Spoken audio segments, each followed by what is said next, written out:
Hey guys, it's Melissa here from melissaoatman.com. Welcome to another episode of Awaken Your Inner Awesomeness. I am so delighted you're here with me today. And today we have a very special guest. We have with us Miss Kim Sorrelle.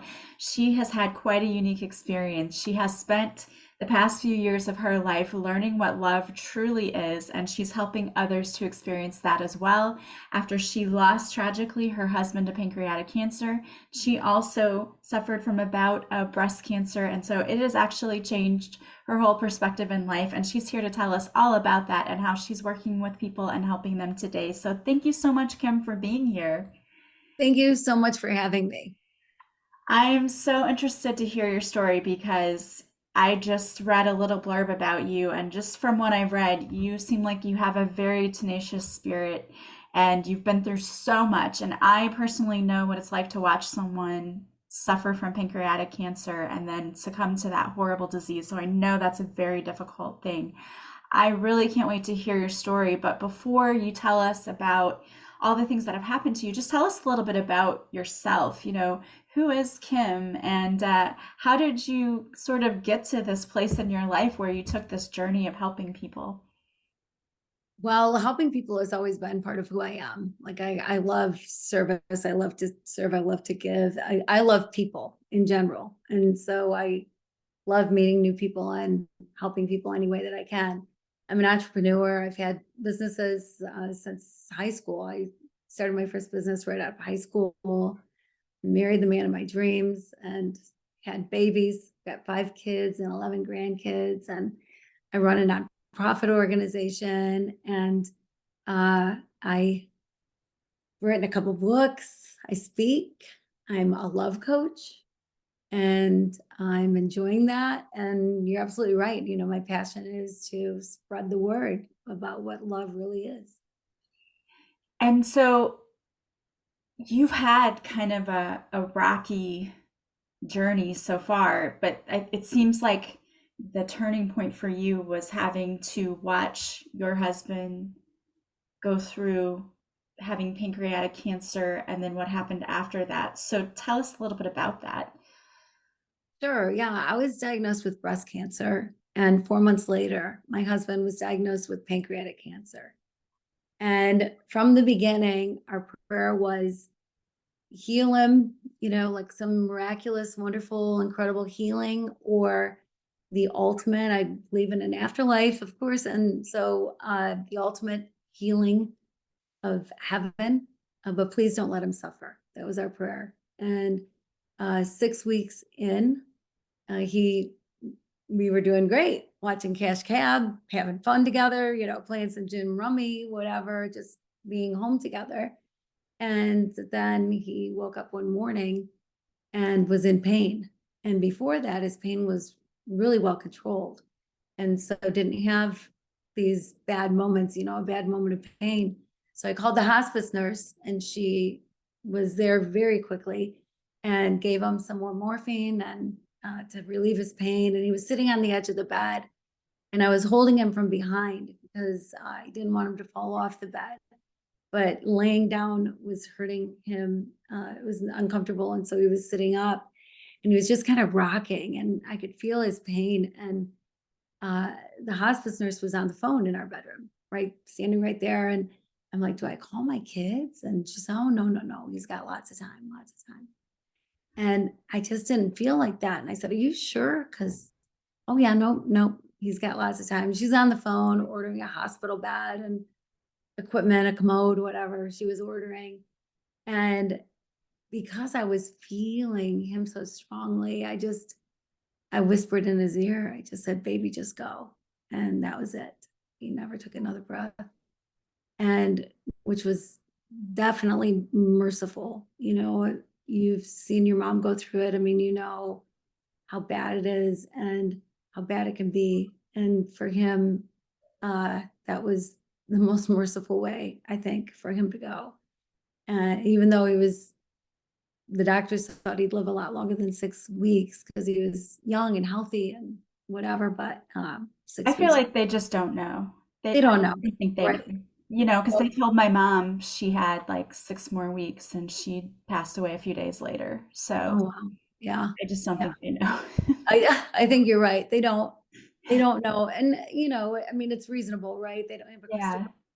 Well, and I Or think probably too, it helped giving your husband that permission to go. I mean, I really do feel like they listen when we give them that permission, and it sort of eases that burden of I need to stay here to take care of everyone else or to be here for everyone else. And it's a hard thing to do, but it's such a beautiful thing that you did that for him. Yeah, well, he was an incredible husband. We had a great marriage and he was just the greatest guy. And so it was easy for me to do anything for him because he did everything for me. He was wonderful. And you said you asked for a dream. I did because you hear about people having dreams after Yeah. Hmm. somebody goes, right? Like I wanted a dream. I'd had dreams before in my life that were significant. I had a dream that somebody died in this raft race that we had. And I woke up frantic trying to figure out who I knew that was going to be in the raft race so that I could warn them. And it ended up being my best friend's brother, and he passed away that day. But I had dreams like that along the way. But I wanted a dream. I know that God can come to me in dreams, and so I wanted a dream. And so I finally got one. And I walked out of my bedroom, my dream. I walked out of my bedroom, and my husband and his dad, who died from pancreatic cancer 2 years, almost to the day before my husband did, were sitting in my family room. And they kind of had their hands in their head and their hands. And I walked out, I'm like, oh my gosh, it's so good to see you guys. What's going on? How are you? And my husband said, it's so hard to be here. And immediately I thought, the weight of the world, the weight of the world. Like there is a heaviness here that we don't recognize because we're Yeah. in it every day, right? And so I knew exactly what he was talking about. And that's why his hands were in his head. He was exhausted. And I said, so what's going on? What's happening? And my husband said that he had his job, but that my father-in-law said he hadn't chosen his job yet.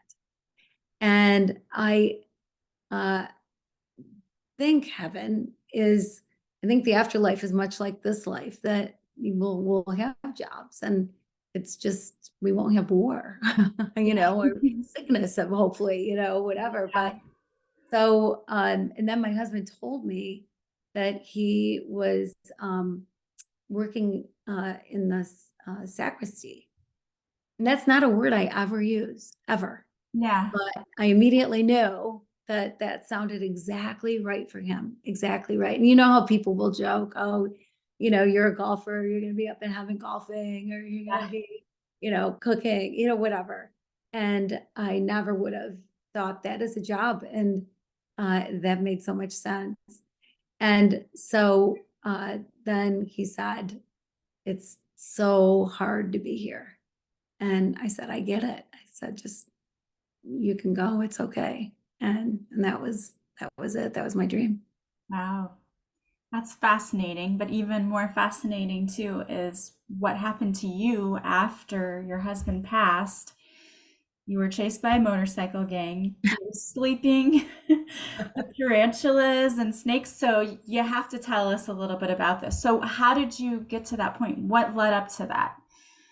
Well, I questioned the real meaning of love because there seems to be a mystery surrounding love. It's interpreted in so many different ways. And with love, we're taught the definition of love as we're growing up, right? By our parents, grandparents, whoever, mentors in our life, teachers.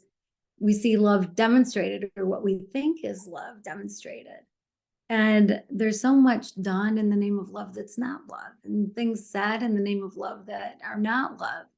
And so I decided I was going to figure it out because I wanted to know that I was doing life right. I thought I knew my life. I thought I was going to grow old with this man. And here I'm in my 40s and he's gone. And so I wanted to make sure that I was going to do life right. And so I decided I'd dedicate a year to figuring it out. I used a 2,000-year-old poem that you hear at a lot of weddings and your eyes kind of glaze over. Love is patient, love is kind, does not envy, does not boast, etc. And I decided I would take one word a month and figure out, well, what is love that is patient? What is love that is kind? And I was in Haiti when I was working on it. That spent the majority of the year in Haiti. I spent a little bit of time in Venezuela, but mostly I was in Haiti, the poorest country in the Western Hemisphere. And so it's a whole different atmosphere than the comforts of home, so to speak. Yeah. And yes, crazy stuff happened. It's like I had to be knocked over the head with the answer. And so crazy stuff happened along the way. Yeah. So, how did you end up sleeping on the ground? And that was just part of your. I cannot imagine sleeping with tarantulas and snakes. I don't think I could do it. Well, I was working on that month. I was working on Love Keeps No Record of Wrongs. And I thought, what does that even mean? I really didn't even want to do that month because you forgive people, but you don't forget the things that happened to you. So what could that possibly mean? And so that month I was asked by a man from the US to show him a water project I was working on in Haiti. And so 8 American men flew down, and I brought 2 Haitian friends, both men, with us who'd been working on the water project and they could translate. And we went out into the countryside and got to where we were staying. And it was a real small building with just 2 rooms and 4 twin-size beds in each room. So 8 American men, 2 Haitian men, and me. But we brought a couple cots and we brought an air mattress. So I thought, there's room in the rooms. We'll figure it out. Well, the head guy of the American guys pulled me over. Kim, can I talk to you? I'm like, sure. And he said, did you see the rooms? And I'm thinking, buddy, there's nothing else to see. This is a little place. And then I thought, oh, he's asking me because he's going to think that I want my own room. So I'll say, well, it's okay. I'll sleep outside. And he'll say, oh, well, no, if anyone should sleep inside, it should be you. And I'll say, well, I don't care if there's other people in my room. And he'll say, good, because there's only so much space. So I said, well, it's okay. I'll sleep outside. And he said, oh, good, because we've got men on this trip that would not be comfortable with a woman in their room. And I thought, oh my word, what did I just That set wasn't myself supposed to up for? happen. I know. I was dumbfounded, but I said I was going to do it.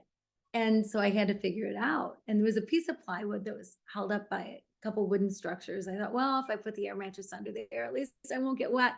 But I was scared because there are tarantulas and there are snakes and chupacabras or whatever is lurking in the bushes. I don't even know. Yeah. And none of those things I like.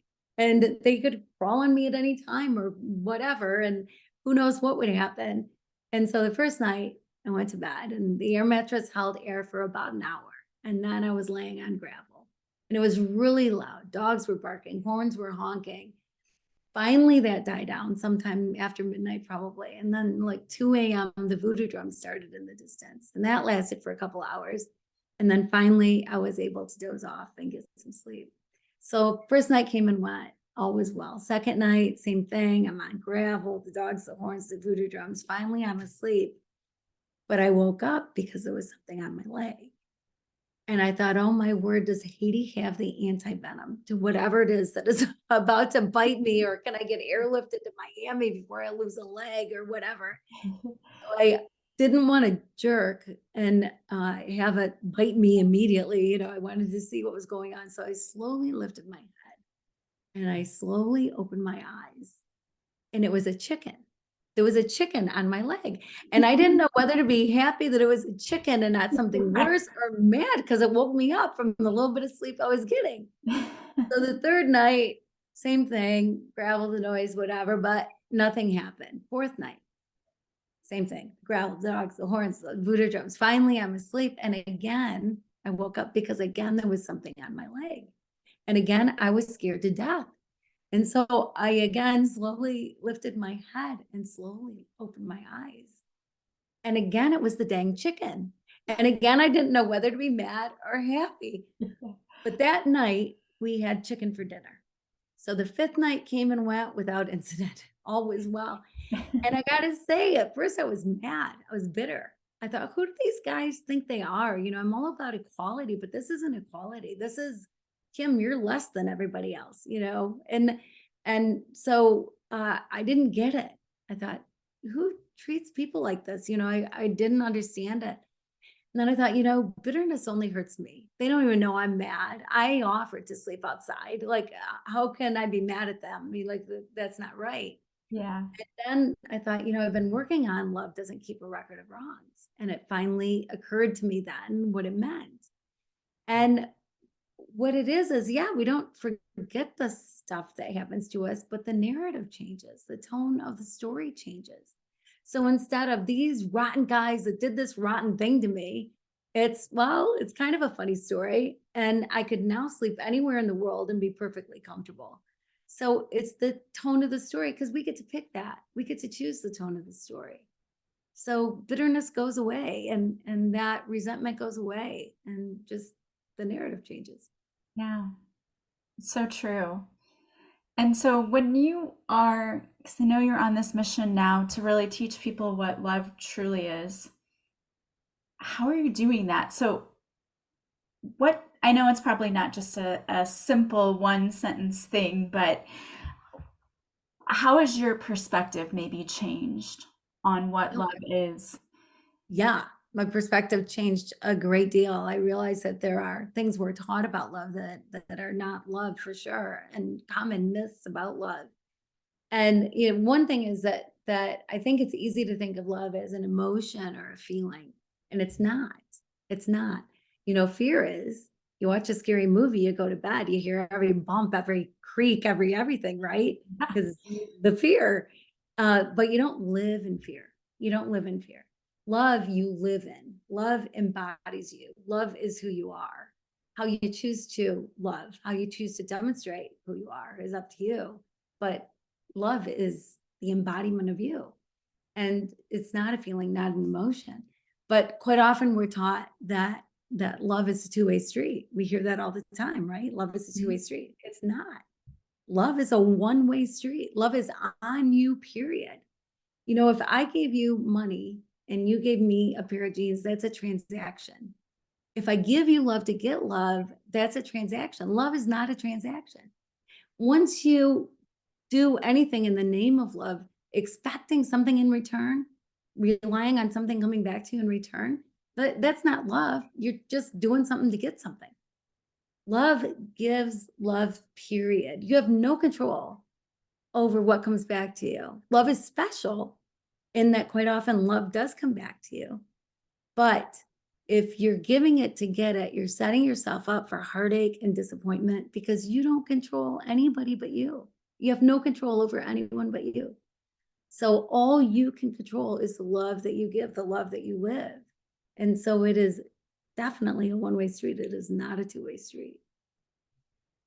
That's really interesting, and I think that's very true. I think a lot of people do kind things for other people, expecting that they'll at least get a thank you or they will get something in return and be acknowledged for the kind act instead of just doing the kind act because they want to.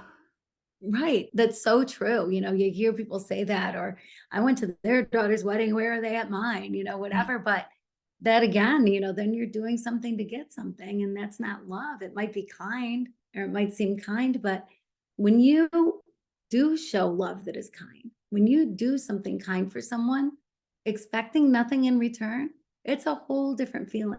It's a whole different ball game. And then it almost cheapens it if you get something in return. Because you're like, oh, why did you feel obligated? Why did you feel like you had to pay me back? I just wanted to do this for you. And so because you have that freedom to know about love that gives that way, love also receives that way. And the obligation to return kindness is not there anymore. Like you're not obligated to do anything. You receive, you got to also know how to receive love. That's an interesting point. I think a lot of people don't know how to do that. And what would you say to somebody who's maybe out there thinking, well, if I just give love and get nothing in return, am I going to get taken advantage of? Because I'm sure there are people out there thinking that. Well, then you're living in fear, right? You're afraid of what will happen if. And so often those things that we think what will happen, we think could happen, the plane could go down, the whatever, don't happen. Don't happen. So instead of looking for what could happen, be you. Be true to you. Don't act a different way because you're afraid of what could happen. If somebody doesn't return love, if somebody isn't who you think they are, sometimes you have to walk away from people. If you're in a relationship that you're getting abused in any way, you don't have to stay.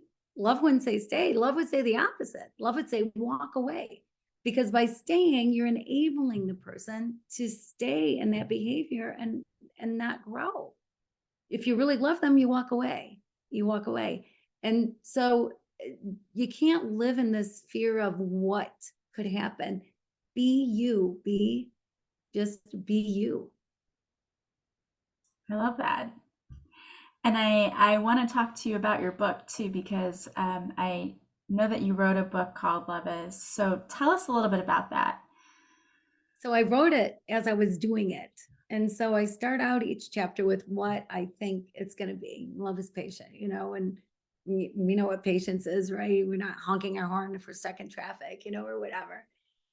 And then I tell the story of what happens, like being chased by the motorcycle gang or sleeping outside where tarantulas and snakes are or whatever. I tell the story of how I came to know the truth about the word that I was working on. And so that's what love is. It's not rainbows and unicorns kind of a love book. It is the Right. true nitty gritty of life kind of a love book. And it was quite an adventure for sure. Sounds like it. And it sounds like the universe was unfolding your answers for you in the most dramatic ways.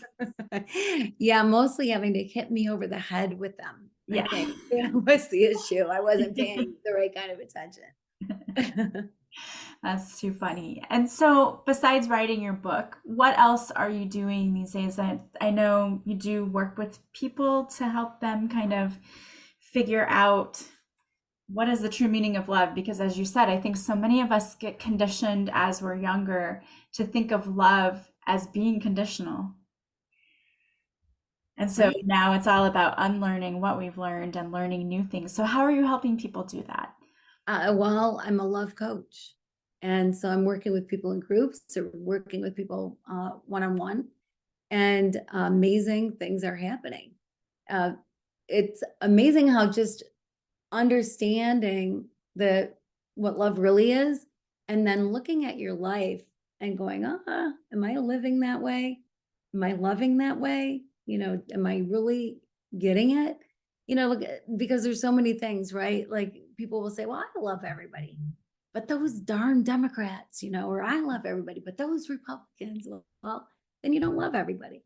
Yeah. There are things that we do that we think we're doing it, but maybe we're not really. And relationships change. Everything changes when you really understand the true meaning of love and then live it.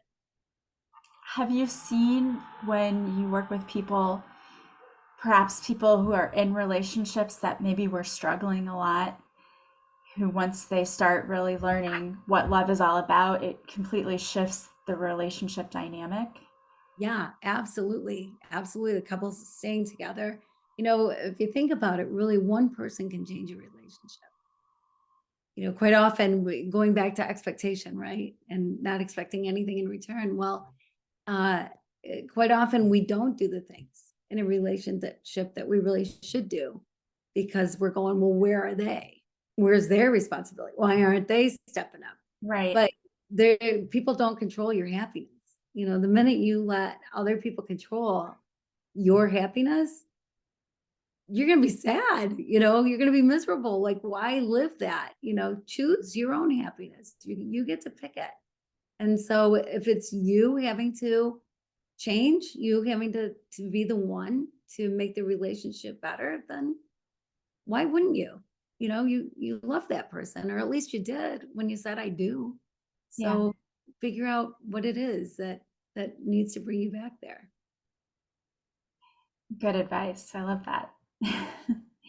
Tell us a little bit about your nonprofit too. It sounds like you're just doing so many amazing things, but I'd love to know more about that. Yeah, Raise of Hope International, we're a partnering organization. So we work with people in their own country that have a passion to do something to help people in their own country.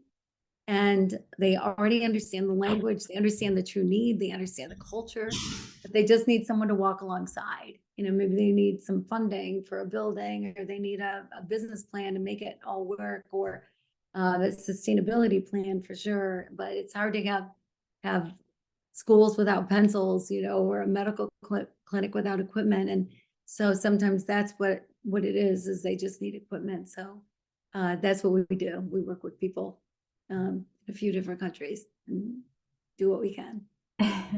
I love that. And I love your mission of helping people to really embrace what love truly is. And I think there's so much we have to learn still. We hear that all the time, like, oh, we're all love. We're all connected. And we came here to learn all about love. And yet, I think so much of the time we do allow fear to rule our lives, and we put conditions on people, and we don't truly just let go and love people. So I am really thankful that you are spreading that truth around and helping people to really understand the true definition of love. And I think it's so needed right now. Yeah, it's what the world needs now, right? Exactly. Love, sweet love. Exactly. Yes. Yeah. Yeah. Well, thank you. Thank you so much for being here with us today and, sharing everything that you do. If there are people out there listening who want to buy your book, or maybe they're just saying, you know what, my relationships haven't been so great, and maybe it's because I don't really know how to show up in them. I don't know how to love without putting all of those conditions on other people. How can people work with you or buy your book or follow you? What's the best way? Well, I'm literally the only Kim Sorrelle spelled my way in the entire world, because my last name's obnoxious. It has way too many letters. It has 2 R's, 2 L's, 2 E's, Sorrelle.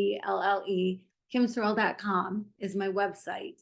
Love is my book, and it's a dark blue cover and with a great big white Love Is. So it's pretty easy to find. And if you Google Love Is, hopefully that's an easy name to remember. I should pop up. I should pop up somewhere, but I'm on the socials and whatever. And I have areas to connect on my website, and I love to hear from people, and love to work with people and do anything I can. Awesome. And we'll have all of those links. We'll have the link to your website in the show notes. So if people want to go and check you out further, they can go right there and click on it and get to you. Thank you again so much for being here with us today and for everything that you've done. Losing a loved one is never an easy thing, but it always warms my heart to see when people take something that would be a tragedy and turn it into blessing others through their I healing. And I just think that's so fantastic. So I just have to applaud you for that. Thank you very much, and I applaud you, because you're giving the world a great gift, and thank you for all that you do. Thank you. Thank you for being here today. And I want to thank all of you for being here with us today. I urge you to go and check out Kim's website and also check out her book. It sounds fabulous, and I am so excited about all of the amazing things that she is doing to help people. I want to thank each and every one of you for subscribing to this show and leaving a positive review. The greatest compliment you can pay me is to share this podcast with anyone you think might benefit. You can join us now on Patreon for a free 7-day trial where you'll actually see the video of this interview with Kim, as well as the videos of all of the other interviews that I do with my guests. And you get 2 extra episodes per week. Plus, we do live card readings on Mondays and live master classes once a month. So I would love to have you over there to join us. I hope that you guys have a beautiful day from wherever you're listening. Thank you again, Kim, so much for being here with us today. Thank you so much for having me. I am sending you guys so much love and light, and I will talk to you soon. Bye, guys.